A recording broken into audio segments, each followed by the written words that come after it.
right, we are live, so we'll call the meeting to order on July 10th, 2025. Thank you for anyone joining us online. We've got a few items tonight. Approval of the agenda, approval of the minutes from our last meeting on June 5th. We have legislative hearing items. First one is a zoning map amendment for straight rezoning. Second one is a text amendment dealing with a few things that needed to be addressed within our code. And then the final one will be further discussion on the manufactured home underpinning materials that we briefly discussed last month. Call the meeting to order. If I could ask for a motion to approve the minutes. Motion. Got a motion, a second? Got a second? All those in favor say aye. Agenda is approved. All right. Nick sent out the minutes from the last meeting. And if you haven't had a chance, feel free to take a quick look at the minutes, and I will entertain a motion to approve once anyone feels comfortable. The last 2 pages of your packet. Yeah. I make a motion to approve the minutes. Got a motion? Got a second? Second. Got a second? All those in favor, say aye. Aye. Opposed likewise? All right, we are good. One thing I want to mention before we get into our legislative hearing items, did hear from Walter Ellerby. Everything's fine with him, but he mentioned that he wouldn't be able to make it tonight. So thought I'd make that mention of that. Hopefully he's doing something fun in a nice place with a cold drink in his hand, right?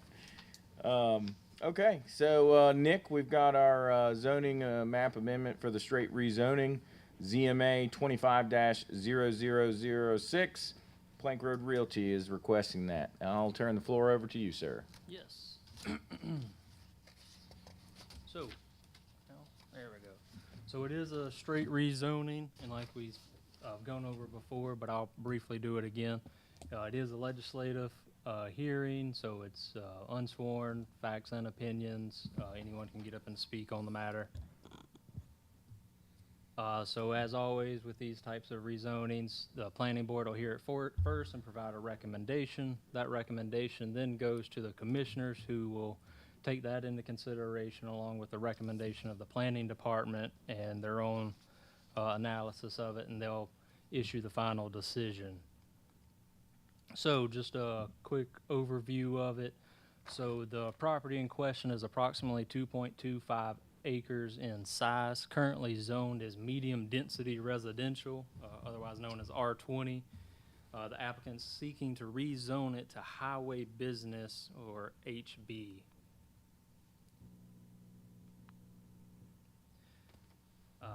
As with all straight rezonings, there's no conditions placed on it. So if it is rezoned to highway business, the applicant can pursue anything that's permitted within a highway business district, pursuant to whatever standards or regulations may be in place. So this is just an aerial of the property. It's probably tough for the audience to see if anyone's watching online, but it's along Highway 74 near the intersection, or at the intersection of Highway 74 West and Old Prison Camp Road. It's a small, like I said, 2.25 acre lot. And that's the loop road to the south side of 74 that is on the east side of the landfill. It comes in and loops back around past the DOT facility and where you turn on Prison Camp Road, and comes in right above the bridge there by the landfill. So that's that road that you see a lot of people turning on that work at the prison. So just in terms of how this fits into the broader scope of the zoning, I tried to zoom out just to give you a 30,000 foot view, so you can see this area is kind of a mix of all the large tracts of R20, which is medium density residential, light industrial, which is that lighter pink, heavy industrial, which is the brighter red, and the purple is municipality. There's a few small segments at this scale. You don't see them very much, but there is some existing highway business and neighborhood business, I believe, in the area, but it's right along Highway 74.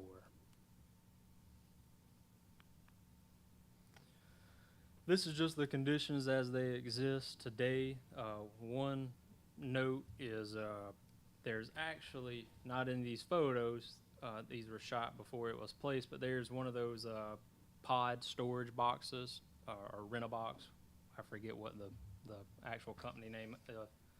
That's actually placed on the property, but otherwise the property is undeveloped, and there's no indication that it's ever been developed.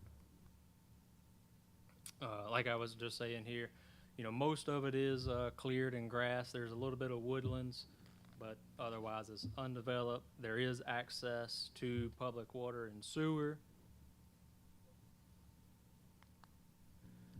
Okay, in terms of environmental features, just something we go over, not saying that these would be impacted, but there are national wetlands, inventory wetlands that are located on the property. That doesn't mean that they're going to impact it. It's just a rezoning, so we just present everything for consideration, but there are some designated wetlands on the tract. The tract also has designated flood zones. These are 100-year flood zones or 1% flood zones, however you want to call it, AE. There's several different ways to call it, but it's in relation to those same streams that are part of the wetlands. But there is a flood zone, so whether it be the wetlands or the flood zones, if they do any activities that'll be in the flood zone or impact the wetlands, there will be extra permits and from the state or the federal agencies that they'll have to pull. Other than that, there's no other environmental features of note, nothing from natural history preservation or historic resources that are known.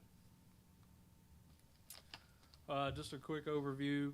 There's some stats for Highway 74. You know, one thing we look at when we do a rezoning is what is the traffic in the area and what can the road sustain. Highway 74 is a pretty big road, so I don't see any issues with there. There's also Old Prison Camp Road. It's a smaller road, function class local, so it's a smaller serving road, a lot less traffic.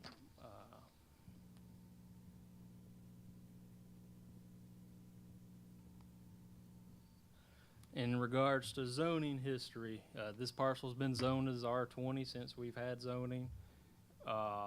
This is the first request for rezoning for this parcel, and there have been no other rezonings or variances in the nearby vicinity.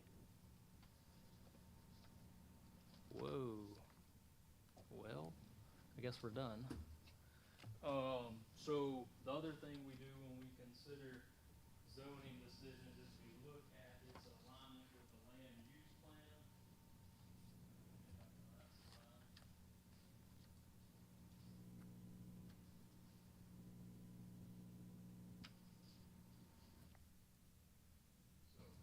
When we're looking at how it aligns with the land use plan, this was adopted by the county several years ago, but it identified this area as the working farmland use area.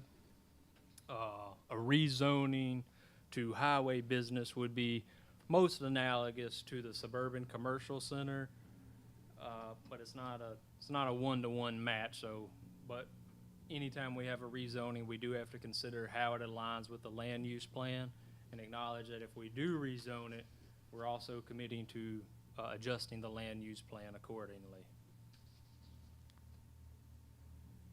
Okay. May need to speak from the back. Okay. Kind of alluded to it earlier. As always, when we rezone, we want to see how it fits in with the area's existing zoning. Like I said, it is a blend of these large blocks of zoning districts, predominantly the R20, the light industrial, the heavy industrial, and the municipality. There are some existing developments in that area, but the bulk of it is silviculture, a few large tract developments, and a few businesses that have existed for quite some time. So given all those factors, the fact that it abuts Highway 74, that really in the general vicinity. It's not really developed. It's large tracts of undeveloped land, silviculture, and that there are some existing businesses along Highway 74 in the exact same area. I don't see where it would change the character of the region in a meaningful way. And given that and the other findings, it is my recommendation from the planning department to approve the rezoning. And as you know, so we'll have this hearing tonight, and we'll go before the commissioners on the 15th for them to consider it with your recommendation of approval, conditional approval, or denial. But I will turn the floor over to anyone who would like to make public comments. Being none, are there any questions from the planning board? I'll make a comment. I mean, we have zoning along 74 that oftentimes backs up to our undeveloped lands, farms, and forest. And I would hate to see basic development along the 74 corridor be held up because we're blessed with large parcels of land. So I personally don't see any issues with this. I mean, it's on the highway, so highway business seems to be a great fit. It's not a huge parcel. It's just a corner lot, basically, there at a road that has some development across the street and has the landfill nearby. So a little different than many of the requests we see as far as the area that's being requested for the zoning. So seems to fit in well with what's going on right there. Highway business right adjacent to the highway seems to make sense to me. Any other? Yeah, Marty. I just like a little info on the signs, kind of like your standard advertising sign or these digital signs or.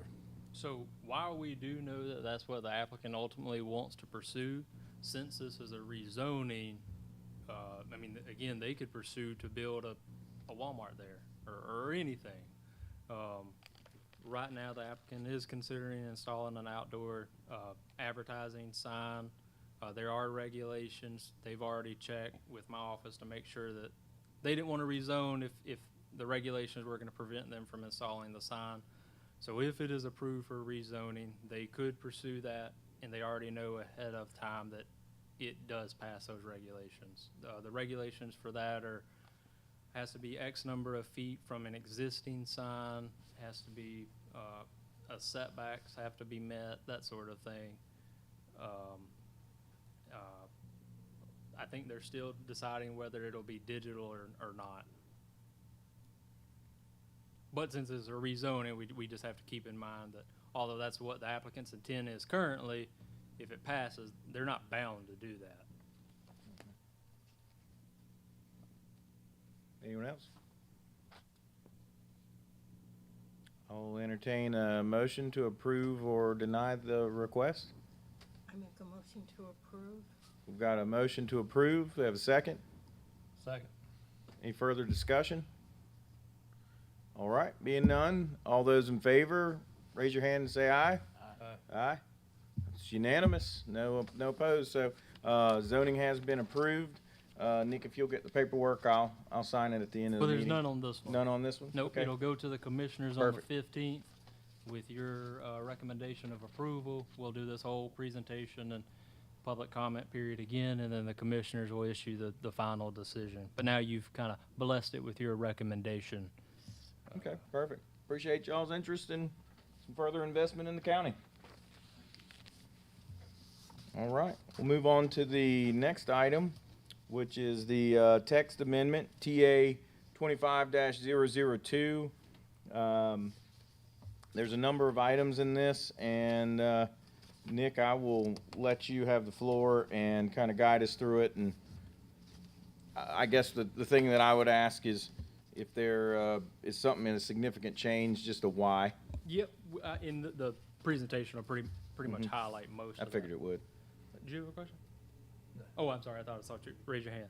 Okay, so just a quick synopsis. A lot of it is just to correct Scrivener's errors, so small grammatical errors, or maybe they reference something wrong, or just stuff like that.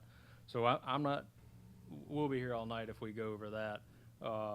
Right. So a lot of it is that in terms of the quote unquote meaningful impacts, it'll be the following bullet points. So standards for a taxidermy, ex situ remediation, revisions to the extraction of earth materials, and establishment of a few subdivision exemptions and subdivision standards.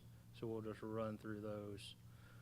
So over the past 12 months or so, maybe 18, I've had several questions regarding taxidermies. People wanting to know, kind of what the standards were, could they do it, that sort of thing. We didn't have anything, and there wasn't really a great category to put it into, so given the interest, I felt now was the time to go ahead and establish that.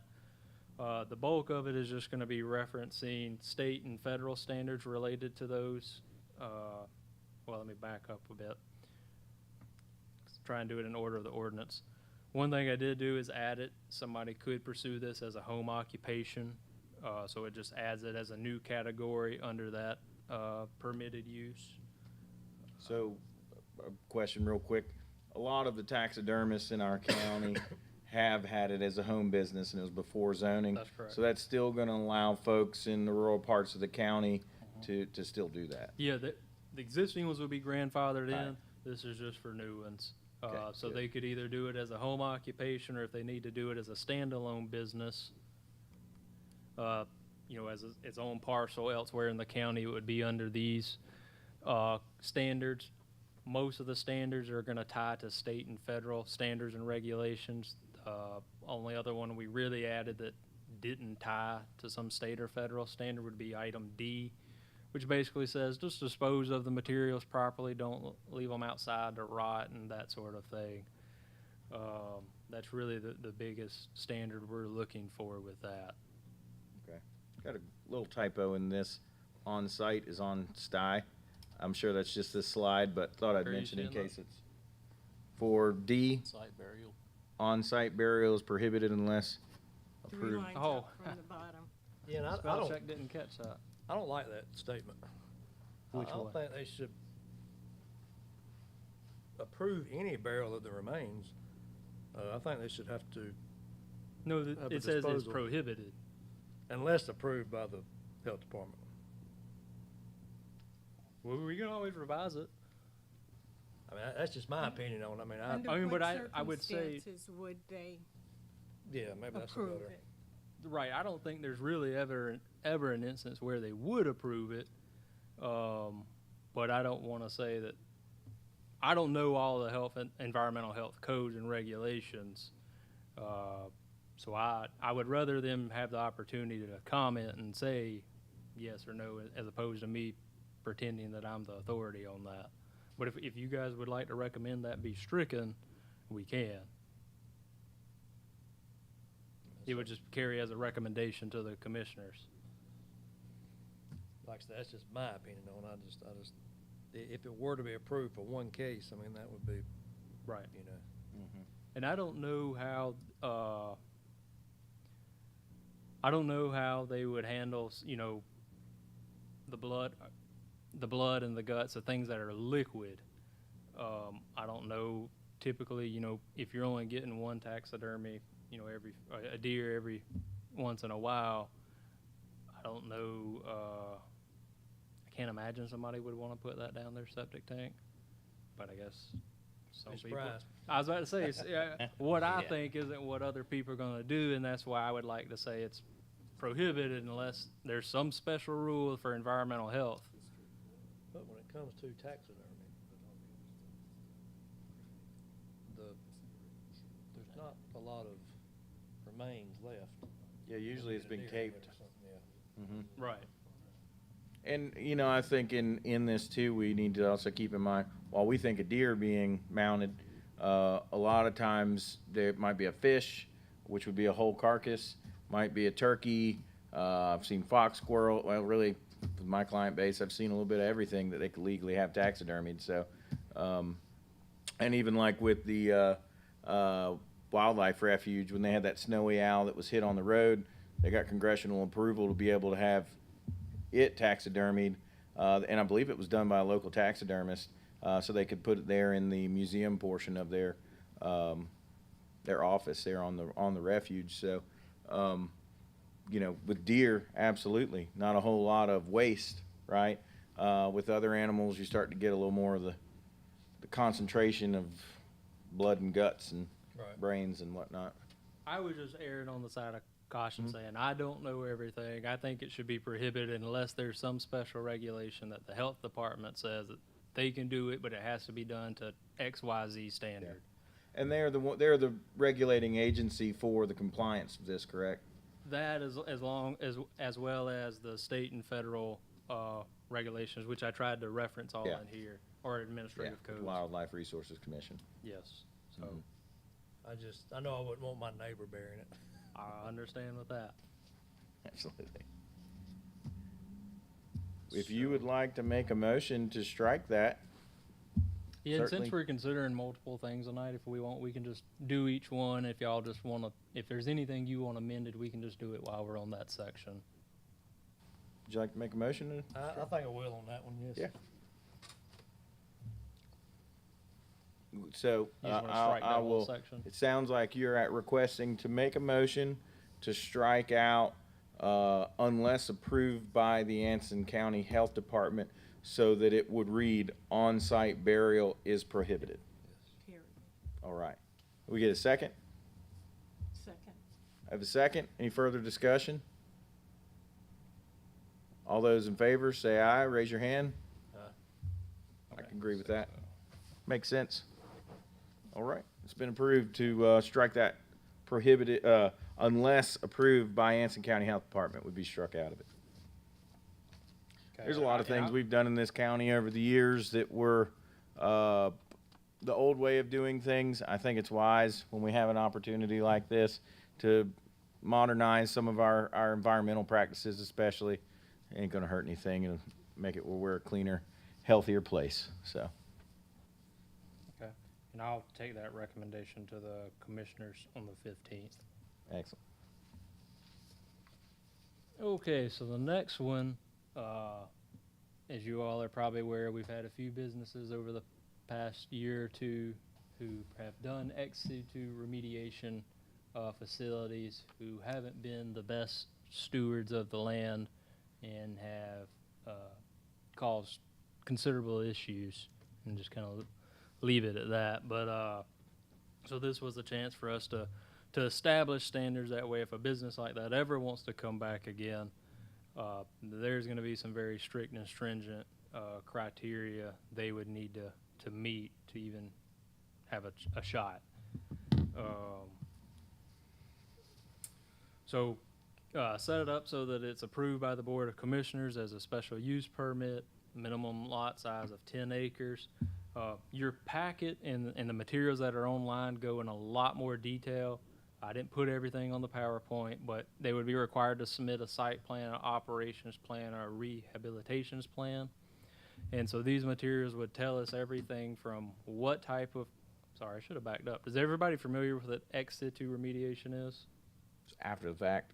Yeah, so it's usually, ex situ means we've taken that soil, transported it somewhere else, and now we're going to remediate that soil or water on that site. Generally, you see it in conjunction with petroleum contaminated soils, or maybe it's been contaminated by the chemicals or heavy metals or something of that nature. That's what ex situ remediation is. So with a site plan and the operations plan, they're going to have to tell us what type of material you're bringing in, the volumes, how are you going to, what methods are you going to use to remediate it, and then give us a detailed rehabilitation plan. That way, when you decide to move on or close your business, how are you going to bring the land back to its original natural state, essentially. But the regulations go into a lot more detail, but it's quite an exhaustive list of what they would have to provide for those three submittals. Next would be the standards. Like I said, I'm only going to hit the highlights. The extensive list is in your packet and online, but there's very extensive setbacks that would be established for this type of project, mainly or really to protect property and natural resources. You know, that's the issue we've run into before with these types of businesses. There's been a lot of contamination to adjoining properties, Yes. as well as environmental contamination. So we would have extensive setbacks to protect those, establish nuisance control measures, which would be lights shining on people's property, you know, couldn't do activities within X number of feet of the boundary line, that sort of thing, so that it's not a nuisance to the adjoining landowners. Now, since a lot of these issues that pop up are natural resource protection issues, well, we can go in depth in these. So they can't accept anything really hazardous, infectious, radioactive, or toxic.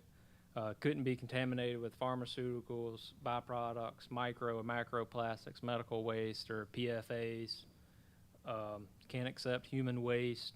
Apologies, I don't know why it's cut off on your screen, but anything that they're going to be landfilling should be deemed non-hazardous or non-toxic. They couldn't accept anything beyond a 250 mile radius of the site. Any storage of materials on site would need to be able to be stored and withstand a 500-year flood.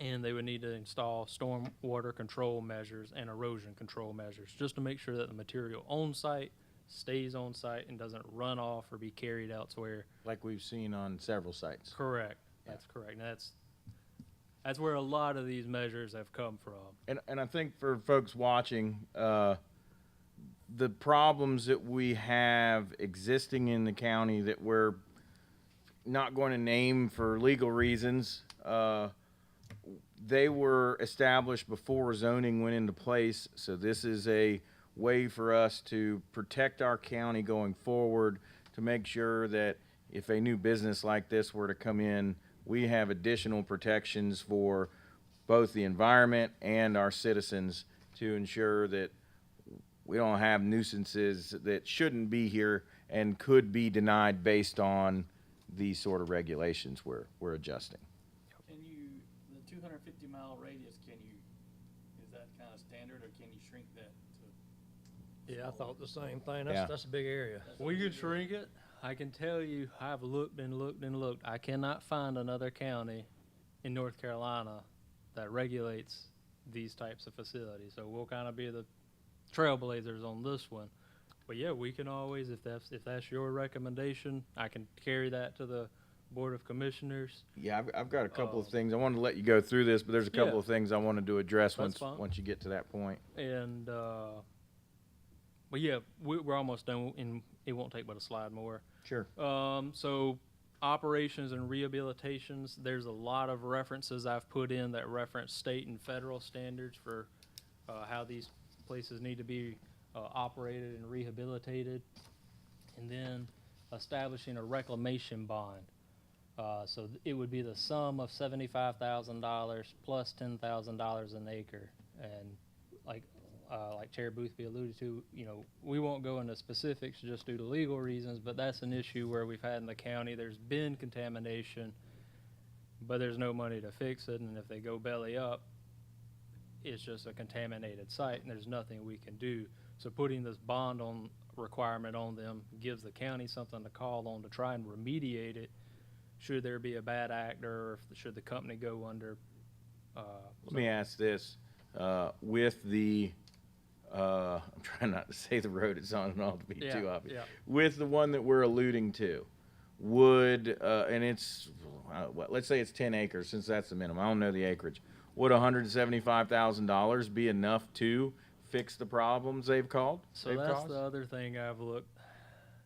The closest bond requirement I can find for these types of facilities is underground storage tanks for petroleum. Their bond requirements are, they have to buy in a minimum of $1 million, I believe. Or, I'm sorry. I'd have to go back, but their bond requirements are definitely higher, but it's because it's liquid material. And it's scales dependent on the number of storage tanks you have and the Right. volume. You know, the issues, if it's soil contamination on site, that's one thing, but like what we're alluding to, when it's leached off site into the water table, into creeks, it's killing wildlife, killing trees, potentially causing other impacts if it was delved into a lot, you know, that starts to be getting a lot more money to fix the problem than this. So, So let's continue, but let's put Yeah. this as another item to discuss. I did a lot of reading from Department of Interior research, and I believe it was another federal department. I'm blanking on the name. There's as much as they talk about remediation, because every single contaminated site is different. There's no template to follow as to what the remediation cost, and then the ones that they do give figures on, they're more akin to Superfund sites where it's heavily contaminated and you're talking millions of dollars to remediate. I can't find a lot of information on remediation of these small ex situ sites. Yeah. If somebody's able to find it, please send it to me, and we can always tweak this if it passes. But Sure. there is minimal information out there, and I think we'll kind of be trailblazers on this. So there's just not a lot out there. Sure. And you know, I think we would all agree. It's one thing if we're trying to deal with something contaminated from Anson County, but it's a whole nother thing if we're bringing it from outside our borders into our relatively unscarred environment to take care of someone else's problem, Correct. right? So, And then just the last little bit is reference definitions and standards set by the state and federal agencies. And then there's some statutes that North Carolina has that if a site is contaminated, they have to record certain plats. So I just put that in there as a reference. So that's what the recordation is. So okay, we before got. we move to the next one. Well, probably- let's revisit this one and go through a Right, that's couple. what I'm saying. Let's go ahead and points. just take care of Okay. this one. I looked at when we get to the standards on B and we start talking setbacks, just something to discuss these to see if we all agree that they seem big enough. This would be page 5 of 19 in this section, and it's D standards on the setback requirements go down to B, and it's 1, 2, 3, 4, 5 there. I guess a couple of things. We have the 300-foot setback from any lands enrolled in the Enhanced Voluntary Agricultural District. Is there a reason not to have just regular VAD properties? There's a lot more enrolled in VAD instead of EVAD. So if we did that, But now I'll say that Right. was the big well, here's the one other of the issue. things advertised with VAD was to help protect farm businesses, and you get the Right. contamination and you're producing food, you're no longer in business. The other issue is on the management of that program. There's some issues with how the ordinance is written. So it's because of how the county's particular ordinance is written, it's hard to properly manage who's in and out of VAD. Fair enough. So, just given the issues with that ordinance, but you guys could always put in a recommendation to add a setback standard for VAD properties. I will say, if you were to compare these setback standards to setback standards for, there's a few other categories in our permitted uses, like storage of hazardous, toxic, or radioactive materials, or these standards equal or exceed the standards even for nuclear waste. So just kind of keep that in mind as we examine it. Sure. And then we look at the 300-foot setback from any dwelling, school, daycare, religious institution, hospital, public building, or public land. You know, the ones that really stand out there besides place where somebody lives is school and daycares, or a hospital for that matter. And I guess where I'm getting at, and I'll mention, you know, the 500-foot setback from any well also comes into something. Is that sufficient to protect someone's groundwater? And the thought being, there's a good chance they're going to have the health effects of that contamination long before it would, say, be just found. It's going to be found because somebody got sick Yep. or died, God forbid. And So- that's why a lot of the setbacks, I either piggybacked off of what is set up for storage of hazardous, toxic, infectious, and radioactive materials. Mhm. I either piggybacked off of that to copy it or to increase the setback. So none of these would be any less restrictive than something that would fall into that category. Any thoughts from anyone on that? I mean, That makes sense to me. yeah. I guess in this, I'm always a little, you know, is that regulation as it stands? It sounds like a larger agency than our county's size has established. Are they sufficient? You know, do we see across the country issues where that setback was followed, but somebody's well's been poisoned, or 1,000-foot setback from a water course or water body? You know, that may be until you get a tropical storm or even just a gully wash or rain, and well, now it's in the creek. And the unnamed project issue, the issue we have is kind of where I say that, and I guess, were they 1,000 feet setback from the creek that they contaminated on that particular project? No, I would.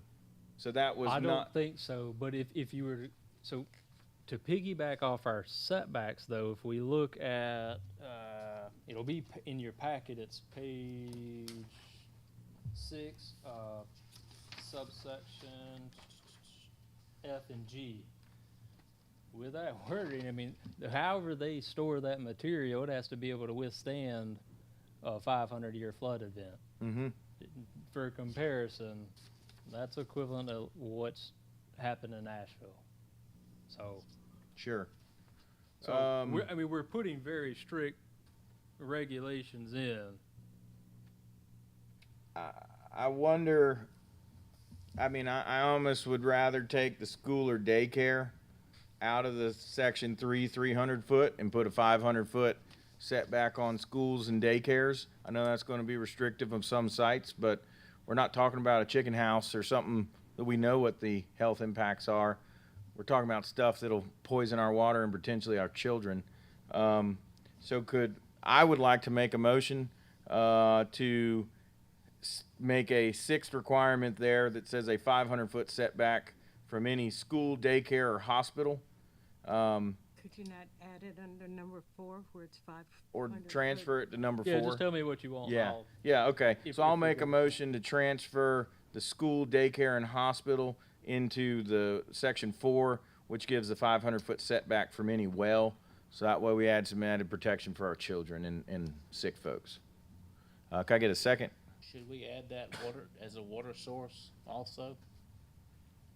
Well, the well- water source has 1,000 foot, Okay, all right. so there's even more on creeks and ponds and things. That includes the surface supply watershed. Okay, Yeah. good deal. You said school, daycare, and what was the other one? Hospital. Hospital, thank you. So we've got a motion to change the school, daycare, hospital from the 300-foot setback to section 4 that has a 500-foot setback to go in with any well. We've got a motion. Can we have a second? Second. Got a second? Any further discussion? All those in favor, raise your hand and say aye. Passes unanimously to recommend that we put school, daycare, and hospital in the 500-foot setback section rather than the 300-foot. Does anyone else have anything on this particular page? I just had, I guess, 2 other things that I had concern with. Okay, not hearing anything. If we'll go to page 6, up at the top, section E, that 250-mile radius. I mean, I'm from Hampton Roads originally. That's 300 miles away. That means, like, we could get something from Franklin, Virginia, or on past Columbia, almost down to probably past Aiken, almost to Augusta. So there's a lot of nasty stuff we could run across from industrial sites. I'm open to discuss what we feel is interesting. I think it's important to note, you know, if you look at a much smaller radius, 50 miles, well, that barely gets you to Albemarle. So, you know, 100 miles, well, that's other side of Charlotte over to about Fayetteville, right? So we just kind of need to, I guess, think about how far would we want something next to our home, right? Or our farm. Where do we want it to come from? And the narrower we make it, the more we're keeping it to our Uwharrie region community for. I would say 50 miles and stay away from the big. Yeah, that's where what was on everything will my come mind from, will was be up the 50 to road. 75 miles is what I had. And in even mind. with the landfill on a daily operation, they don't even take nothing from over much more than 100 miles. Yeah, and they'd be grandfathered in as well, so, and under a little bit different classification here, so. I would say 50 miles. Would you like to make that as a motion? I'll make that as a motion. So we have a motion to change the acceptable radius from 250 miles down to 50 miles of the site. We have a second. Second. Got a motion and a second. Any further discussion? All those in favor, raise your hand, say aye. Aye. It is unanimous, so we are going to recommend to the commissioners that the facility shall not accept material beyond a 50-mile radius of the site. Okay. Then the other thing I'd just like us to discuss, if we go to section 5, the same page, section 5 on the reclamation bond, A2, the minimum financial responsibility, that section there, where we have the lump sum of $75,000 plus the $10,000 per acre. You know, my biggest thing is whatever that is, I feel like it needs to be, I guess, I look at my business. I overestimate expenses and underestimate returns. You're never going to get out of bounds and be upset with the results there. So I'd almost rather us require a little bit more than what maybe is necessary for, God forbid, a problem happens. You better have the money to clean it up, right? I mean, I don't know what that would be, but I will say I don't necessarily feel that 75,000 plus 10,000 per acre would be sufficient to clean up the issue we have, a couple of the issues we have in this county currently. Kind of trying to make sure I don't say something that we shouldn't there. And, you know, without that court case in the particular one being resolved, we don't know what that is going to cost. I mean, it may be several $1 million for all we know. Like I said, I can't find any reference to smaller sites. All I can find is references to and studies on stuff analogous to like a Superfund site. And those sites are so contaminated, it wouldn't be an apples to apples comparison. Superfund sites are like the Duke Energy coal ash storage facility or something like that, right? Yeah, stuff that, I mean, it's going to be heavily contaminated. Yeah, those are Superfund sites, yeah. Mm-hmm. Can't find anything on sites where they've remediated soil contaminated with oil or petroleum, you know, stuff like that.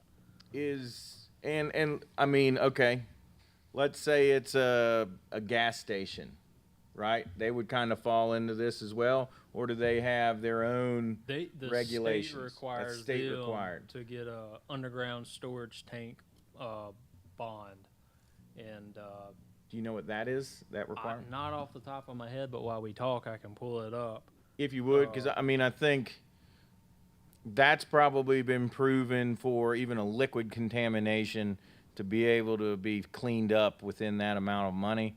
And I mean, it's not so much the solids that we have to worry about here. It's the runoff from storms or flooding or something like that. Because once it gets into the water table, I mean, that's really, really, really hard to fix when it's a contaminant, not something like some erosion or a basic thing that we would have with farming and forestry and development type stuff, right? I could be wrong, but I've heard times before, like when a gas station would replace their tanks, they can sit the dirt out on site on a tarp and let the sun Right. bake the old vapors out of it, and they can Mhm. put that directly back in. They don't always have to dispose of it. Okay. I don't know that. And like one of the things when doing research in school at NC State, down at the Elizabeth City Coast Guard Station during the Second World War, there was all kinds of aviation fuel that was spilled in that ground. It was one of the most contaminated sites for fuel in the whole state at the time, and they were actually in sites where the water table was too high to be able to dig it out effectively without potentially contaminating the larger water bodies around that facility, because it's right on the water, right on one of the sounds. They were actually planting different species of trees to sequester the harmful particulates into the tree trunk, and then through the transpiration as they breathe, right, they were pulling those contaminants into the bark and letting out clean air so that it was able to effectively remove double-digit percentages of the contaminant from the soil. So, and just something to mention while we're on this. But, you know, Nick, if we don't have something in particular, It's Okay. 120,000 minimum, and then it's a scaling factor of 0.03, based on it's a scaling, so it scales, but their minimum is 120. okay, And so just say, since we require a 10-acre site, our minimum, at minimum, excuse me, our minimum would be 75,000 plus 100,000 would be 175,000. And of course, if they're bigger than 10 acres, we would add 10,000 Sure. extra. And when you have the underground storage tank facilities, which, again, these aren't apples to apples, it's apples to oranges. Sure. But they also have to buy into some sort of reserve fund to help clean up Yeah. contaminated sites. personally, and this is just my personal opinion on this, I think we've seen a number of things that have happened here or potentially happened here that the community absolutely did not want. And we have an opportunity to protect our community from outside pollution coming in. I would rather err on the, hey, it might be too expensive to come to Anson County based on our regulation than to be on, yeah, we're the cheap guys. Come on, dump your trash on us, right? So I would make a motion, and it may be much. We can, I'm willing, when we go to discussion on this, if we get a second, to adjust this number.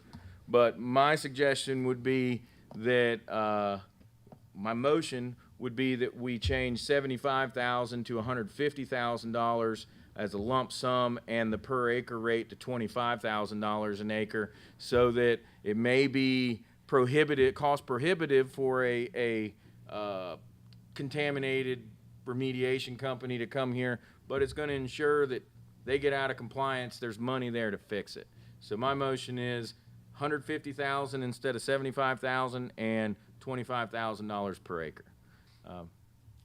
Anyone willing to do a second on that? I would like to see it adjusted a little higher per acre, Okay. Any suggestion on what you'd like to see? thinking around 50,000, But would you keep the 150 base? I would.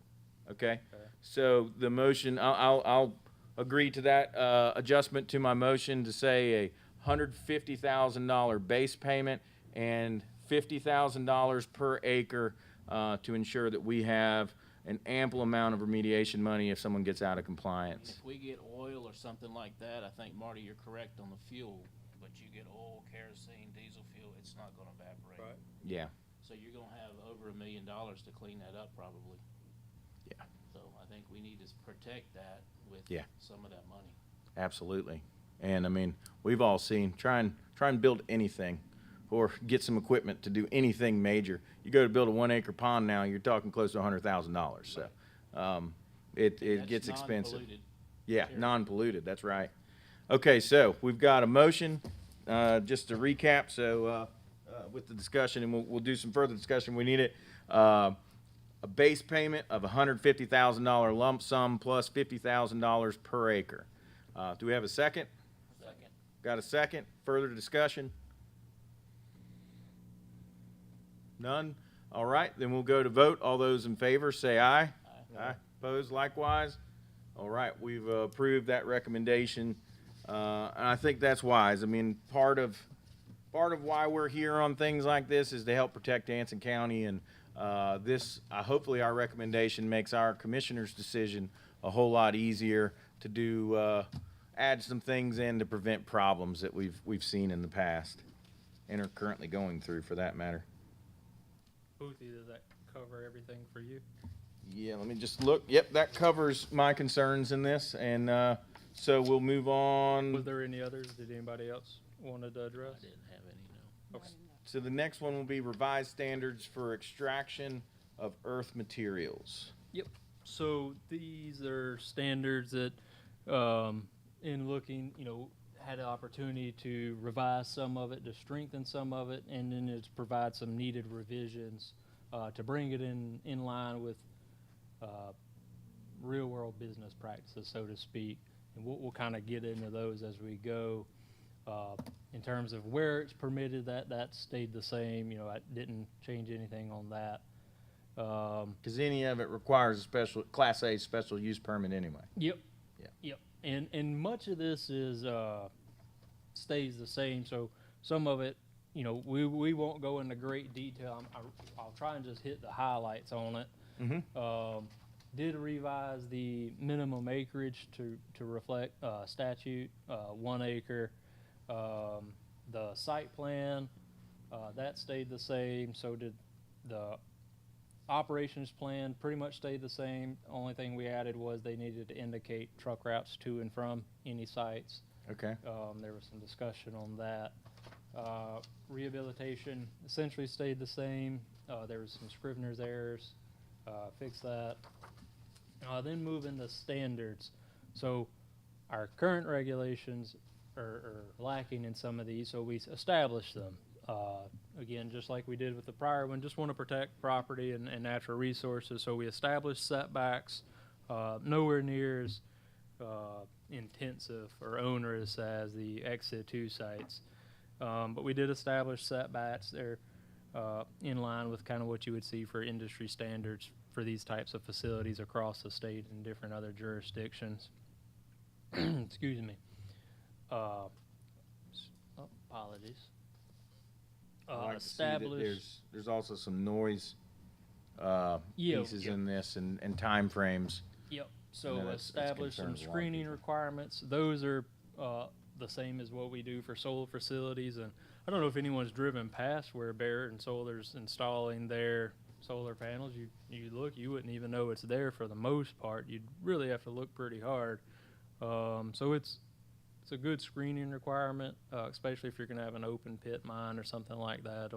It'll help protect property values, and it provides a great noise buffer. And something that y'all may have seen over the years, on Coffee Pot Road, there was some soil excavated years ago for brick. I don't know if they actually took it out to make bricks, but they did some exploratory digging.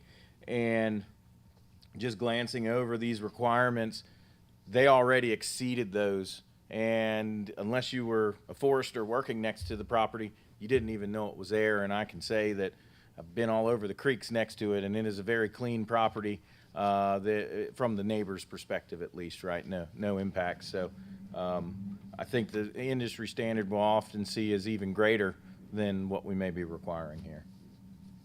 Yep. Just added some basic language on security fencing and erosion control. Nothing really worth going into on that one. Okay. Nuisance control. Did some moving some things around, so some things got pushed into this category that were previously in other categories, but this one's pretty standard. Don't shine your activity lights on adjoining properties. Tweak the sections in regard to vibration levels. Our existing language is it would be very tough to implement, and I just really don't know how you would. So instead of trying to draft the county's own language, Yeah. or keep what the county drafted, I thought it was better to just reference state and federal standards for vibration policies Which and may particle. change over time anyway, and then it's automatically there. So instead of just the county trying to create their own thing, well, let's just reference state and federal standards. And I've spent a considerable amount of time talking to the mining department, so I've ran a lot of this by them. One of the big things that we changed in that section was we increased the decibel level. So right now our regulations have mines have to operate, depending on the time of day, between 40 and 50 decibels. Now, it's not as accurate, but you can download a decibel reader on your phone and you'll see that the volume we've all been talking at tonight is 50 decibels, thereabouts. Usually it hovers in the range of 45 to 50. I don't see how any business that is a mine or screening facility or anything like that, even our existing ones. Even a tractor mowing hay is gonna be louder So- than that. And when you look at other counties that have decibel levels, no one has it that restrictive. So to match kind of real world standards of what it takes to actually operate a mine, I thought it prudent to increase that decibel level. And now you've got a screening requirement, so those trees and vegetation will help buffer that even more. But that was one of the big ones that was changed, was to increase that decibel level. Then we move on, we have sections for spoil piles, and that's really just to establish limits for their heights and slope. And then we did some minor tweaks to the permanent roads so that we revise the definition of what's classified as a permanent road and their paving requirements for roads. The current regulations pretty much says anything over a year is a permanent road and must be paved. That's a pretty tall order if you're an open pit mine to Yeah, I pave. mean, especially see a gravel pit or something that comes in, a gravel road's gonna hold up better than anything. And as we So- see on many of our roads in the county with heavy truck traffic, they don't hold up too good as it is. But the gravel road they come off of is in great shape. So Yeah. So thought it was wise to kind of match real world practices. And like I said, I've spoken to the mining department on a lot of these and spoke to their can't remember if he's the assistant director or interim director, but spoken to him quite a bit. Next, did some tweaks to the reclamation bond. The current language requires that they have a bond, but it doesn't really set any true criteria for what that bond is. Now, in terms of mines, the state already requires that the operator have a bond. So if we followed our current ordinance, they would have to get a state bond and then be doubly bonded for a county bond, which is quite burdensome, and some of the companies that I'm familiar with probably wouldn't even entertain coming here if they had to be double bonded. So I tweaked it to basically say if at any point in time, if General Statute 74, which is the Mining Act, is amended or repealed or anything to no longer require a bond, then the operator has to have a bond issued to the county at the same value and standards that the state bond was issued. Basically, if the state bond goes away, you got to get a county bond. That's kind of what it boils down to. and But we is it- could address it at that point too, with that language to clarify. Okay, that bond's gone. Any new thing coming in, this is where it was. So we set it at what the state's bond level was. Yeah, and that's all. It's Okay. it's all already in there.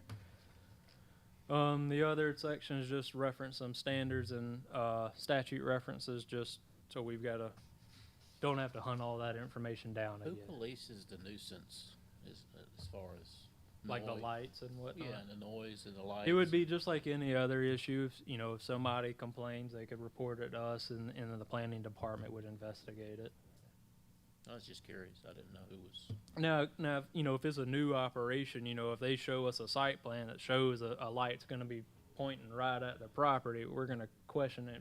Probably tell them they need to change it before we even hear the permit. Okay, that was all on that one. Did anyone have any questions or proposed revisions?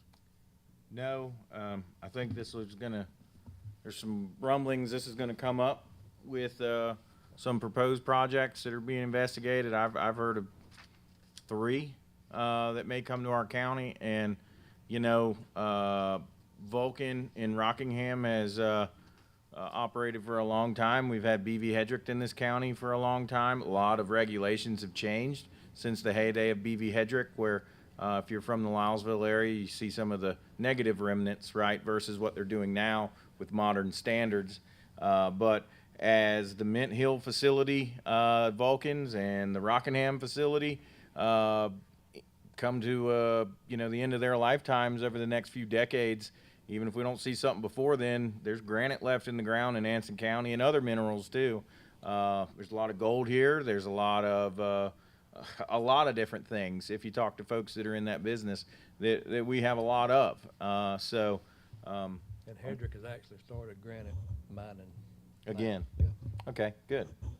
So, you know, good that we're addressing this before it becomes an issue. So moving on, that's all for permitted uses. The next sections we're gonna go in are for subdivisions and subdivision exemptions.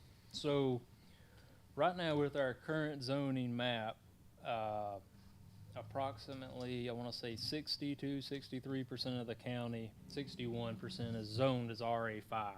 And what that means is 61% of the county needs to have 5 acres to develop or be a grandfathered in lot. What happens is when we have this 5-acre requirement in these rural areas zoned as such, if Billy Bob has 4 acres and wants to adjust his boundary line, maybe he wants to buy a small parcel from a neighbor, and it's only going to still be 4.2 acres. Well, statutes say that you can't do a subdivision unless you meet all the subdivision requirements. Area is one of them. So even though he's improving it, going from, in this example, 4 to 4.25, he still doesn't meet the requirement, so it won't pass. That's been a growing issue in my office as these rural areas and parcel owners are looking to acquire a little bit of acreage, but they can't meet the 5-acre requirement, which we've zoned the bulk of the county as. So this exemption basically says, as long as the granting parcel can remain in compliance, can retain 5 acres or whatever their requirement is, and that the receiving parcel can demonstrate improvement, we can let it pass. That's essentially, that's what it boils down to. So then the zoning and planning department would be able to make a executive decision, basically what you're saying, and not force the folks to go through a 1 or 2 month process To rezone. and get a special use, like the fellow who was just going to build the garage on his place. Would Yeah, it be well, that one's a 2 little or 3? different, cause he was an existing industrial and a residential, but, it has been an issue in our county where these rural parcel owners, cause they're not all homeowners, but these rural parcels, they wanna just add small acreage or adjust boundary lines, or Yeah. even been cases where 2 abutting parcels just wanted to swap acreage so they could straighten out the boundary line from a zigzag to a straight line. But we can't do it unless all the parcels meet the area requirements. That's the one that always catches. Everybody's gonna meet the 50-foot frontage. They're gonna meet all the other requirements. It's the acreage that trips everyone up. And it's just, with so much zone as RA5, there's been a lot of surveys or plats I've had to turn down over the past 18 months because they can't meet that requirement. Will you be able to, if this gets approved, will you be able to notify those previously denied applicants that, hey, we've adjusted this? Yeah. Now you can move forward with, yeah, okay. Yeah. I mean, this sounds, for country living in our community, this sounds like a pretty standard thing. Well, Any further discussion? Anyone have Does it questions? still come to the board as a case by case? No. You- It- you it would decide just it? be, yeah, because all they have to do is demonstrate that we're improving Okay. our area, Yeah, our lot area. Okay. That's fine. I just. Just because I like all the that. plat, you're right, Yeah. yeah. So for those who aren't aware, anytime you want to record a plat, subdivide property, merge property, that sort of thing, the surveyor's going to draw it up. They bring it to my office for me to review to make sure it meets our subdivision ordinance. which is intermingled with our zoning ordinance. And so I have to sign off on every single plat that the county files, or is filed in the county. So if somebody wanted to use this, exemption, I would need to certify that, you know, they've met the standards, Yeah. they're good. So long as this passes, you could go ahead and sign off on it, just to straighten boundaries or whatever. Yep, yep. I don't see a problem with that. Yeah, it makes sense to me. I think it'll help a lot of people be able to improve Yeah, and their homes when you and- look at other counties, or really if you look at continental US and North Carolina as a state, the predominant zoning is somewhere in the realm of RA1 or RA2. So for us to go all the way to RA5 as our dominant zoning has been pretty burdensome for a lot of property owners. Especially if you think about on the western end of the county, where it's not uncommon to see property go for 20,000 an acre. So that means if somebody wants to build in Peachland, Polkton, or near the county line, you've got to put 100,000 in of property before I can even give you a building permit. Correct. So just something that put together. Any objections? All right. Next one, please, sir. Okay, so the next one's pretty straightforward. It's just an exemption for public or quasi-public utility purposes. That way, if Duke Energy or PD Electric or Fire Tower, not that we use those anymore, but you never know, cell tower, something like that, you know, if they wanted to establish that in a five acre district, instead of making them have 5 acres, they could just cut out what they need. Pretty straightforward. It's for public purposes, so this isn't going to be for a home or anything like that. It's substations, water towers, those sorts of things. You see that a lot with cell towers, where they just cut a circle. Right. Yeah. Yeah. Any discussion on that one? No, I'd had a couple calls from some Duke employees asking about this that I referred to you, so I'm glad to see that we're putting something in there to solve that issue. The next one's another one that's come up quite a bit is, you know, being buried on your own property. Right now, again, if you were in one of these rural areas and you want to establish a tract and subdivide it out as its own parcel, you got to meet those acreage requirements. So, can't imagine some people wanting to have a 5 acre burial plot unless you plan to use it for lots of generations. But so this is just an exemption that they could use to kind of establish family burial plots. It's only for family, private cemetery, you know. Not for selling lots. The burial plots couldn't be sold, rented, leased. It can't be run as a business. It's just for family, you know, private purposes, just to give those who want to keep the loved ones close, I guess. Nick, And that for last sentence, could it possibly stop at offer to the public, period? The part as a business, to me, says that they could do it just long as it wasn't as a business. Or do you want it to say it that way? So you're saying cut off ended at large for a fee? Offer to the okay. So Operated long and as managed those as a grave business. sites aren't sold, leased, or otherwise offered to the public, period. Or public at large, period. Or just public, period, and not public as a business. Because that in my head says I can do it just long as I'm not doing it as a business. Because if it was a cousin or something, there's still a family connection, so you could still say, hey, Jim died, his last wish was to be buried on the family farm. I own the family farm now. I don't care if Jim's buried out here. We'll put a family spot right here, right? And I'm good with that part. Yeah, yeah. It's just No, I get what you're saying. As a business is the part that I'm stuck on. You want to make a motion? I mean, No, I Makes want sense. it to make sense to someone else besides me. I mean, it makes sense to me. Yeah, I mean, I understand it. I think it's, if you leave it As a business as terminology. operated or managed as a business, then That leaves a it little could wiggle be room. a funeral home per se.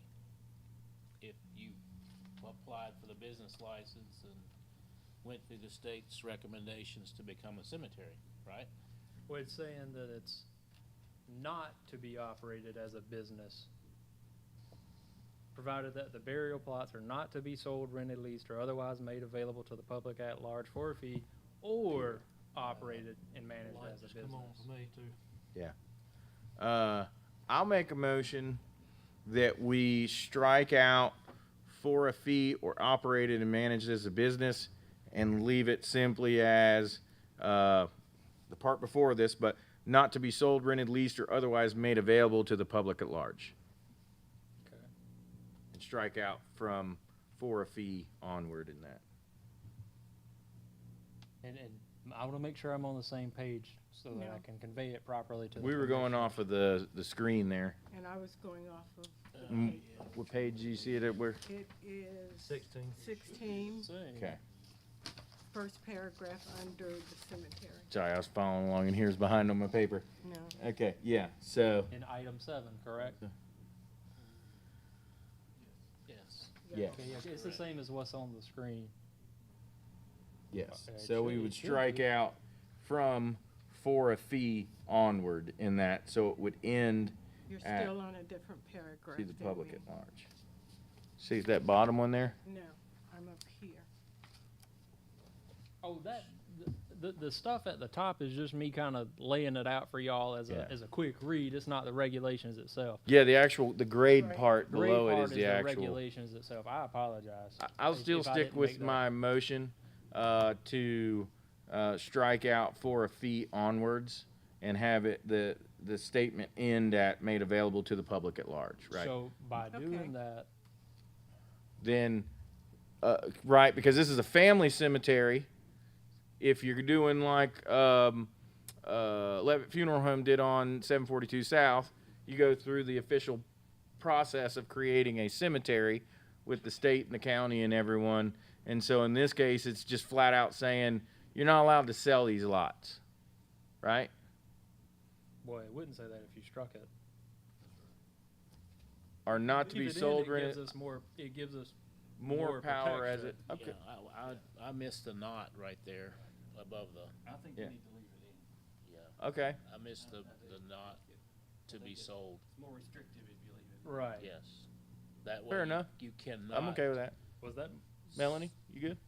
I know. I apologize. I should. I guess should have clarified the stuff in your packet. That's that lighter gray text, and for those online watching, that's the regulations itself. The stuff in traditional black ink. Like That was just executive me giving summary. a quick write up, Got it. so you didn't have to read every line of regulation.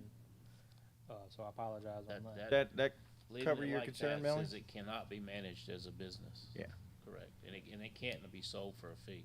Yeah, okay. So, That I like the was- stronger language personally that as it stands then. Melanie, you good? I'm good with it as it stands. Everybody good? Okay, we'll leave it as is. I missed that line, I didn't see that.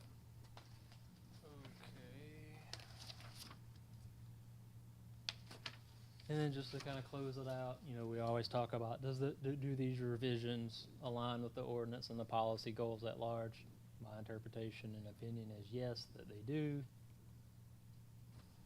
Again, I recommend these. They were drafted by the planning department.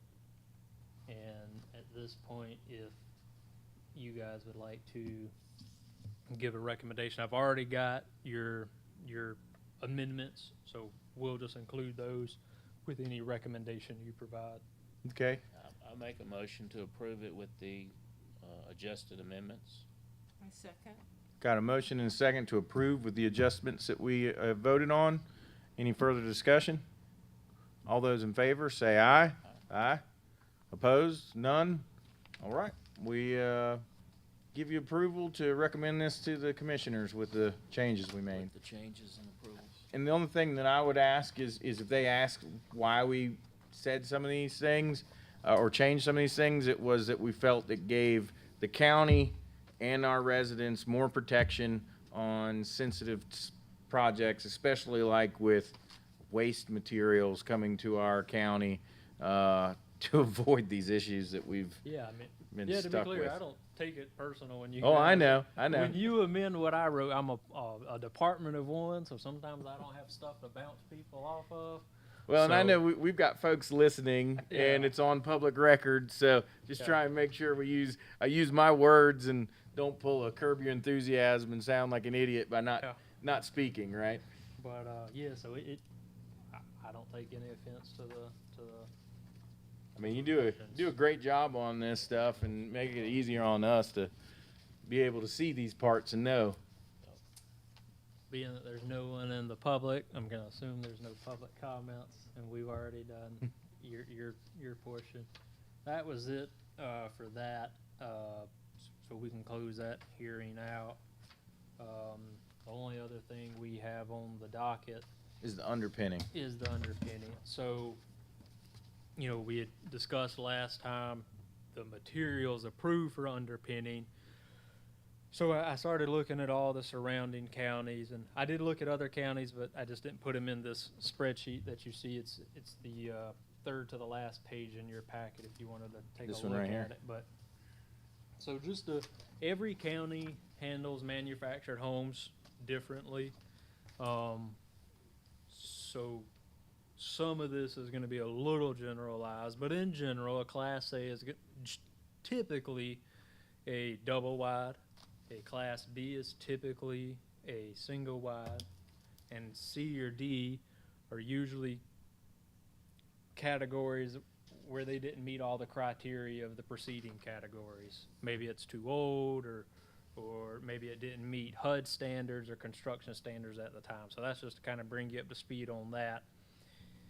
So for the most part, most counties, for things that they would consider a Class A, they would require a masonry underpinning, which is what we currently require. Most counties, then when it gets to Class B for single wides, there's a lot of variability in what they require or permit as a usable material. They all do list masonry as an option. There are some cases where they list K-rock or faux masonry, or it's a thick poly resin or some sort of plastic materials. It's not like vinyl. It's thick and durable. They allow that, and there was a few cases where they did allow things like metal or non-combustible materials. Didn't really go into great detail as to what that was, and then.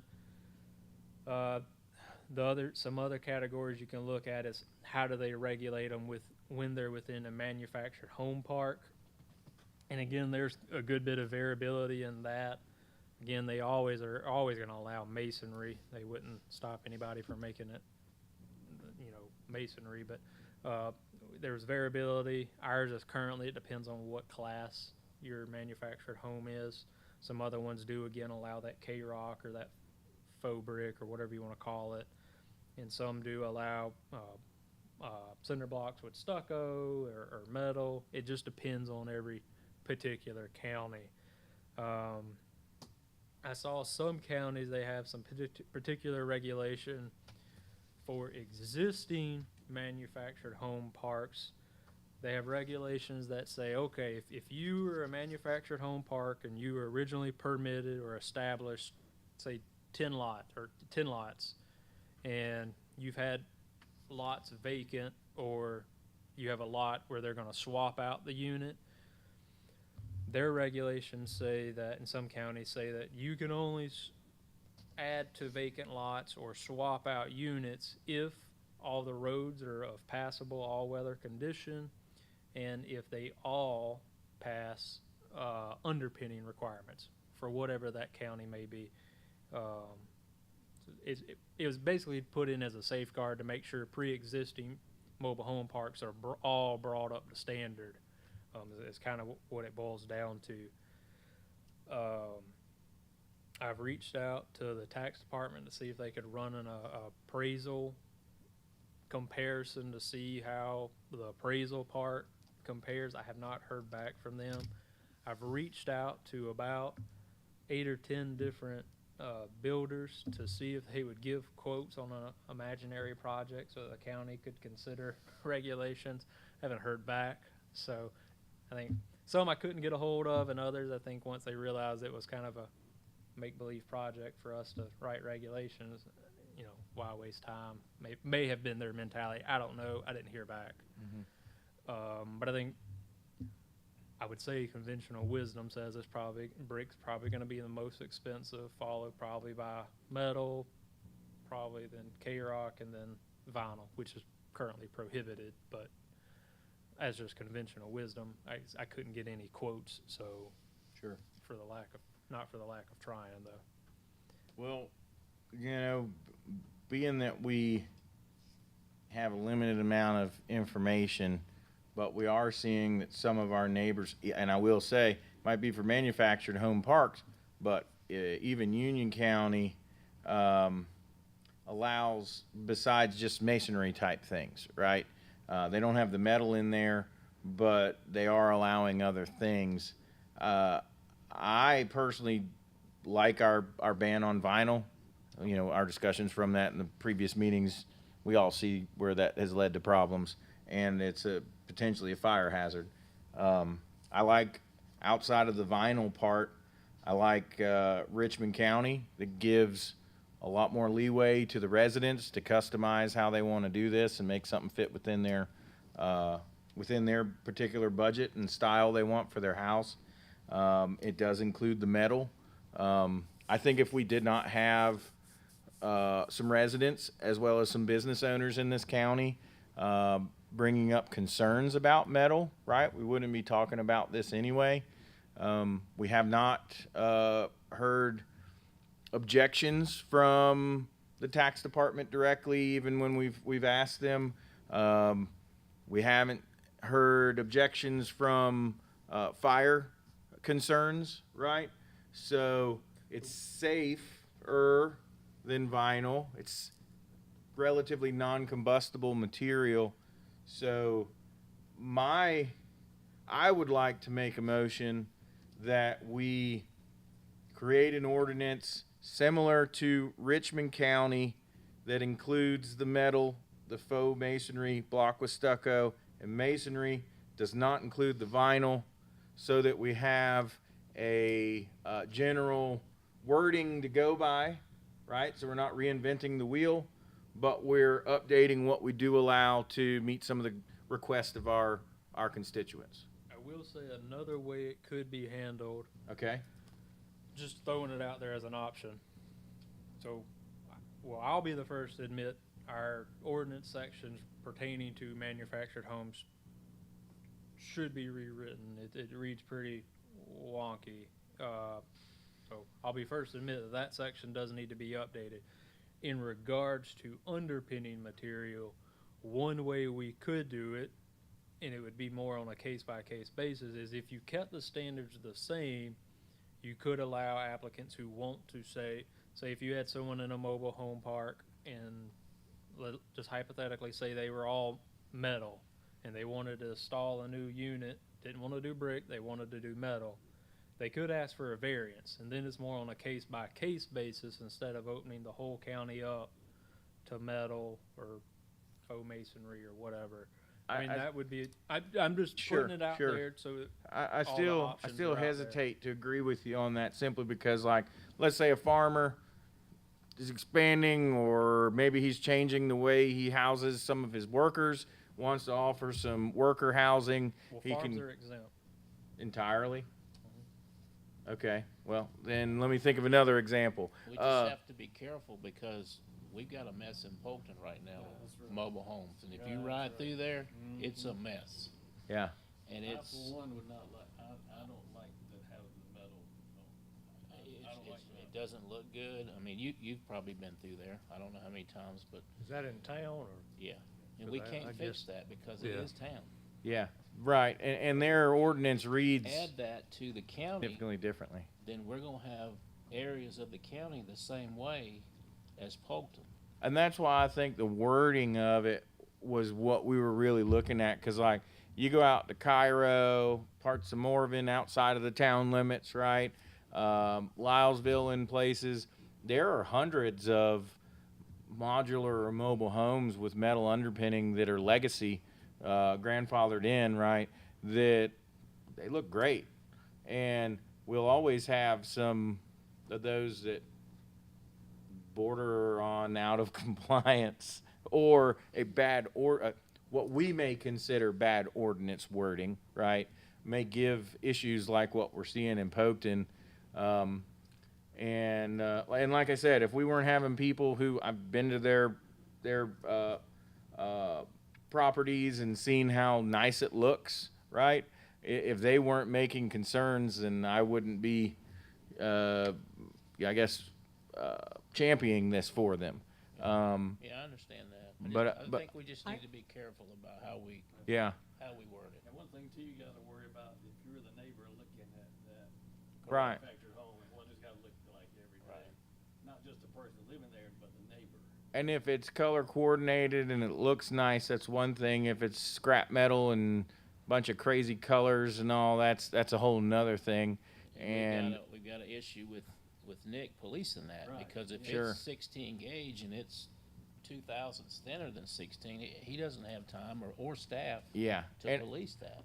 and My I go ahead. concern is not so much aesthetics as it is secure and safety of the building itself. Would it be as secure with metal as it would be for the masonry? Of course not. Just like a brick home's more So- secure so- than a. So I think Yeah. we need to discuss Let me- that portion of it as well, not just the way it looks to them or their neighbor. Let me interject something here. Back when I was working, I did HUD projects. And, like the town of Whitesboro, a single wide is prohibited. Except on a hardship case, temporarily 6 month health reasons. Mm-hmm.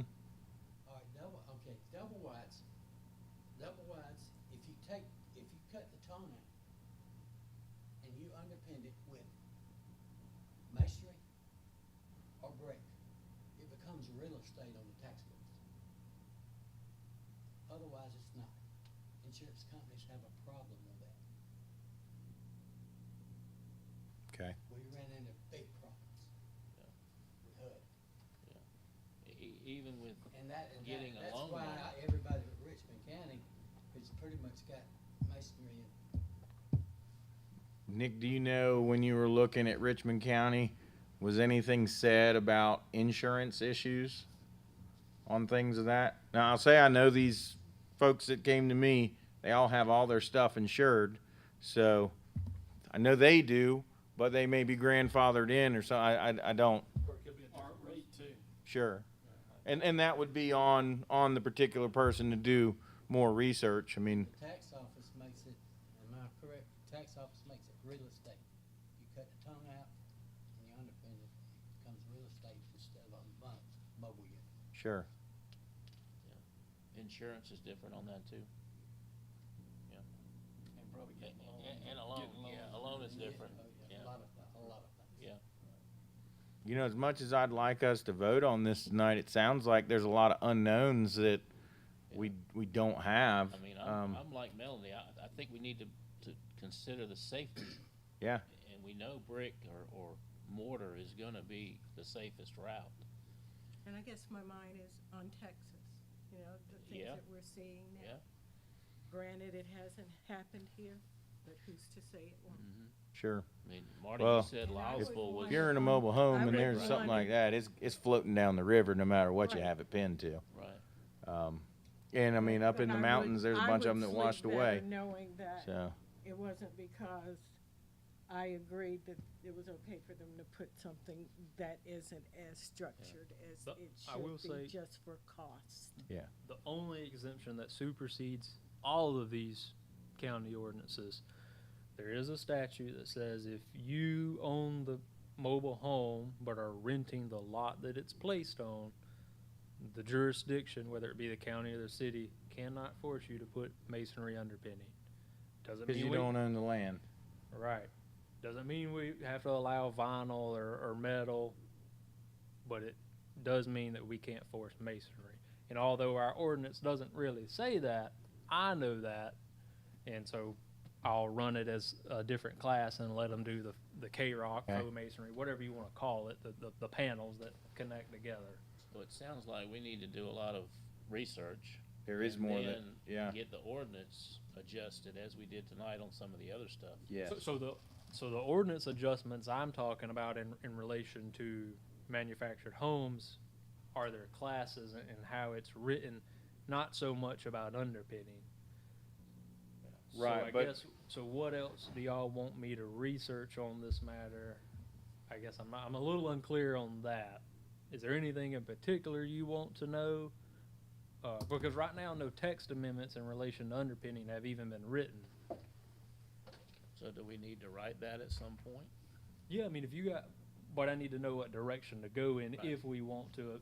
I'm only talking about underpinning, so if Yeah. So there's boards- no current ordinance for it. No, there is, But it doesn't allow anything but masonry masonry. or faux masonry. depending on the class. Yeah. And So if you're telling me to write an amendment, that's fine, I just kinda need to know what direction to write Sure. it. Or if you're asking me what, I guess if you keep saying research, I guess I'm a little unsure what else what should you I want us research. to look into. Yeah. Yeah. don't- Short of getting appraisal values from the tax department, I mean, I can keep fleshing this out and looking at other county ordinances. Well, But would it be wise then maybe to call the insurance board? That sounds like an issue, right? Insurability. Well, I guess Uh, before I go to, I mean, Okay. if that was a selling point, if insurance board said we don't care, I mean, is everybody gonna vote to allow metal? 'Cause, I mean, if you're not, I hate to, I mean, I personally am going to vote for metal with some considerations, right? I don't want it just to say you can have metal. I think it needs to have additional language in it that's going to address some on the aesthetics, right? It needs to be color coordinated to the exterior of the mobile home going in, so it's not an eyesore. I also think it needs to mention that it has to be, treated lumber or some sort of non-rottable or whatever the term would be, material that it's framed on. Ground Right. pressure, What's that? ground pressure lumber. Yeah, ground pressure lumber or Yeah. a non-wood material, right? So then we've gone and we've covered aesthetics. We've covered the fact that it needs to be installed securely with materials that aren't going to lead to other problems in the structure, just like if it was a house, right? You don't want any untreated lumber touching the ground. I don't care so much about the thickness of it because every one of them I saw was roofing. I mean, it's just straight roofing metal that's been cut. That's the same color as the building or the trim that's been on there. But and for me personally, then if those things are met, all right. If my neighbor wants to do that, cool, okay. so But in your mind, would you allow metal for Class A, Class B, and mobile home parks? yes, as a non-combustible, holds up to weed eaters and that kinds of stuff. We've addressed it on the color coding, and we make sure that the frame material is sufficient to not cause problems in the hold up, right? If you said color, I was just thinking color coordinated. What if somebody went to Lowe's and got galvanized 5B10 brand new and put on there and said galvanized goes with everything? I mean, if they build a galvanized house, Right, I mean, let me ask, that's subjective. Yeah, is I mean, there what are you at? is there an ordinance that says somebody can't build a home out of or do something like this and cover it with galvanized metal? Say You if know, the house is just a regular house, it's not galvanized, and they put galvanized around it and say, well, galvanized goes with everything, I think it's fine with the house. I mean, who are we Yeah, to say? it's all galvanized don't go with your objective. house? It Yeah. would all be objective. I mean, we require a foundation for a home. Right. So why would we not require some sort of foundation for Right. a mobile home? And one thing I would like, the only thing I would like to know is like what he said, if it's masonry under it, is it classified as real estate then? And for taxes? I don't- That's a big deal too. That one I don't know. It is. You think? I think so, but I would rather have tax Earlier confirmed. today, asking questions just So about, that's a big deal. I yeah, mean, that's a but- very big deal. about the part that I was talking about the safety of it and not wanting to be Right. responsible for, and they've made that statement, Ben. Is there something in place on modulars compared to mobile home? They're classified the same. Okay. Anyway, I take that back. If it's, on frame, if it's off frame, as long as they put it on a true foundation, that's a little different. Under But Davidson, that's, sorry, under Davidson County where it says Class B, it says continuous. What's that? that's all they wrote. I shouldn't say that's all they wrote. They just said as long as it's continuous. So they didn't really Any restrict the material. They just Okay. wanted the whole perimeter underpinned. To be the same material. Maybe it's, yeah, we can get the idea of what we're trying to accomplish. Getting the ordinance wording is the challenge. There may be something to that. I say we definitely want to have a ban on vinyl. That exists. Yep. And even if it's metal or whatever, it needs to be continuous, right? So Davidson County has a little something there. We have that one too. Okay, so that's in there. I mean, it's up to the vote. I'm just one of this board, and I really hate to be a stickler, but, Why just the metal though? If you're gonna add others, why not adding the others? well, that's why I said with the Richmond County, everything, we accept something like that except for the vinyl. So that we're still not allowing the vinyl. It breaks apart and it's a fire hazard. But we're allowing multiple different types of underpinning. And obviously Nick would have to clarify some of the stipulations, right? I can tell you in most counties that most do not say anything more than pressure treated lumber 2 foot on center. Most don't say anything about colored coordination. Most don't say anything about the metal thickness. So they kind of leave it open ended. I'm not saying all people would do this. I'm not saying any would, but I would have concerns. Maybe somebody would want to put ag tin on it, and we all know that's going to last 5 years and Yeah. look horrible. But that's just telling you what I've seen from most other jurisdictions. Mm-hmm. And what was we were talking about looking it up for taxes purpose. It was masonry versus metal for, They were just saying if it's masonry, they treat it as. It's masonry or brick, Right. and the tongue is cut out. The ton has to be removed, yeah. yeah, It's tax purposes. considered real estate. okay. Otherwise, it's a mobile unit. Yeah, so would this still allow the county to see it as real estate and not a mobile unit?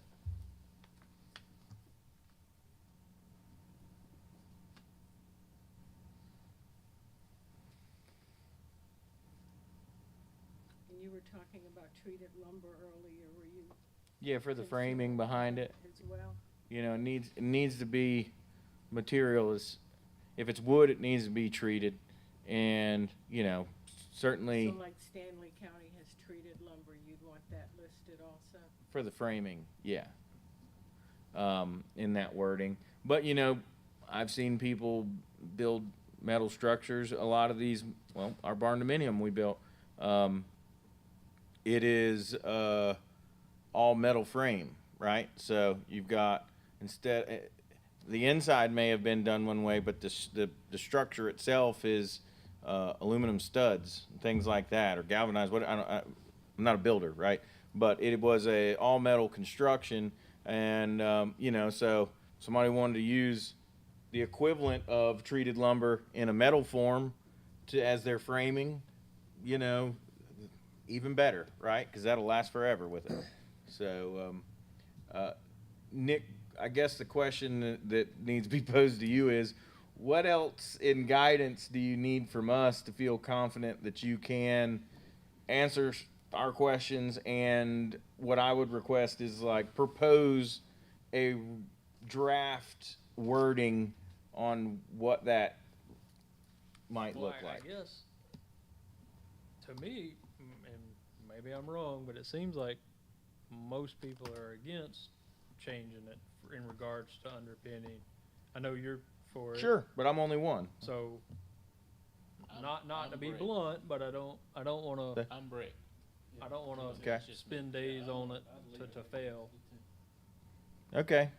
Well, it sounds like there aren't the votes to make the change anyway, so Okay. you've got So, enough I mean, to I go. can still look into the tax purposes. Like I said, there are some revisions I would like to make to mobile homes, the way they're classed. Not specifically in regards to underpinning, but that way when I bring those amendments to you, I can have an answer regarding tax purposes. Just while we're on the topic, what's the thoughts on brick with stucco? How do you guys view that? You know, I like all of them as far as allowing them. So. Yeah, I'm sorry, I should have said cinder block. I would go back to what the tax, if there's stipulations with that, unless they just say as long as it's masonry, they're good. Okay. I just noticed some counties do call out specifically brick with stucco as an additional option, and I'm assuming it's gotta be because it's lower cost than going full brick. I just didn't know what the board's Mhm. preference or thoughts on that one was. I mean, masonry's me, brick or block, I don't care. I think adding I that think one they were as a concerned, the choice. counties who called that out were probably thinking more along the lines of aesthetics. Mhm. The cinder block Mm-hmm. the cinder block with stucco would probably look better to me, but it's just my aesthetic opinion. Stucco would look better than just plain cinder block. I'm Right. assuming that's why they went that route. Anything masonry, Yeah. brick or cinder block, yeah. Yeah. It just sounds more secure. Absolutely. So No disrespect at all to you. None taken. Yeah. It's healthy discussion. We aren't going to agree on everything. It's okay. So with that, I mean, I won't draft any. What I'm hearing, the consensus I'm hearing is no Do we no need, it revisions. stays the same, so we don't need to make a motion or anything? Correct. Okay. And at a future date, I will bring amendments in relation to manufactured homes, but not specifically for underpinning. Okay. You have anything else on your desk? Nope, I don't have anything else unless you guys have any general questions about anything tonight or, I guess since we discussed this for the public, we said the farm exemption. Would you kind of explain how that works? Yes, so per general, 160D-903, there's a bona fide farm exemption. So if an applicant can demonstrate that they're a bona fide farm, which is a legal definition, and there's only 4 ways to be qualified as a bona fide farm. And in fact, it wasn't in the PowerPoint, but I did I expanded upon our ordinance section talking about that, so it's clear. There's 4 ways. You have to prove that you're eligible for PUV. You don't have to be enrolled in it, but eligible, which is present use value. You either have to have a forest management plan for timber. You have to have a Schedule F on your Form 1040 for your most recent tax listing, which is farm income or farm operating income or losses. Or you have to have a farm sales tax exemption card issued by North Carolina Department of Revenue. If you can demonstrate one of those, you're classified as a bona fide farm. Now, when you go to get your zoning permit, if you can demonstrate you're a bona fide farm and what you're trying to build is subservient to the farm, it's in relation to farm activities, zoning code doesn't apply to you. You can tell the zoning department to pound sand. So if you had a farm and you wanted to build a house for you to live in as the farm worker, you're exempt from zoning code. Or if you wanted to build a litter storage shed, a barn for the tractor, whatever, it's all exempt from zoning and from building code for the most part. But if you told me you wanted to build a new house and it was on the farm, but for Sally Sue who works at Dollar General, well, that's not exempt. Right. Or if you wanted to build a Walmart, just because it's got groceries don't mean it's a farm and it's not That's right. exempt. And I call that out particular because there's been court cases where they've tried to do that. And just because you use tractors doesn't make you exempt. There was actually a case several years back, somebody who had an ex situ remediation site, and their argument was, I'm farming the soil to remediate it, I should be exempt. Courts decided no, just because you carry out the activities similar to a farm doesn't make you a farm. So there is a threshold you kind of got to meet and demonstrate that the purpose and use is in relation to farm activities. You know, and if anyone's listening that is curious, what is present use value? That is a state state law that allows a landowner to have deferred taxes for their property taxes. So you're taxed at a lower rate than the market value based on the present use. And there's technically 4, but basically 3 ways to do that. You have to have 5 acres of horticulture. It's like blueberries, things like that, nursery stock, that sort of thing. 10 acres of farmland that produces $1,000 of gross sales, not lease income, but $1,000 of gross sales per year. If you lease it, your farmer has to sell at least $1,000 worth of products, or 20 acres of timberland. Additionally, if you bought it from a non-family member and it was not in the program when you bought it, you have to own it for 4 years. But if you inherit it or buy it from family, you can do a continued use at the point of closing. And if it's from the family, usually you don't have issues bringing it in before that 4-year period because you bought it from family. If it's a distant cousin, it's still family. So, and that's in all 100 counties. And I will say Anson County's present use value rep is very easy to work with, and I encourage you, use professional assistance with a forester because they do this every single day. Wouldn't you So, have to submit a management plan to, Uh, fairly certain, don't you? the new application period generally is in January of each year. Some counties will allow you to turn it in early so it's on the books and then they do it. Not every county allows that.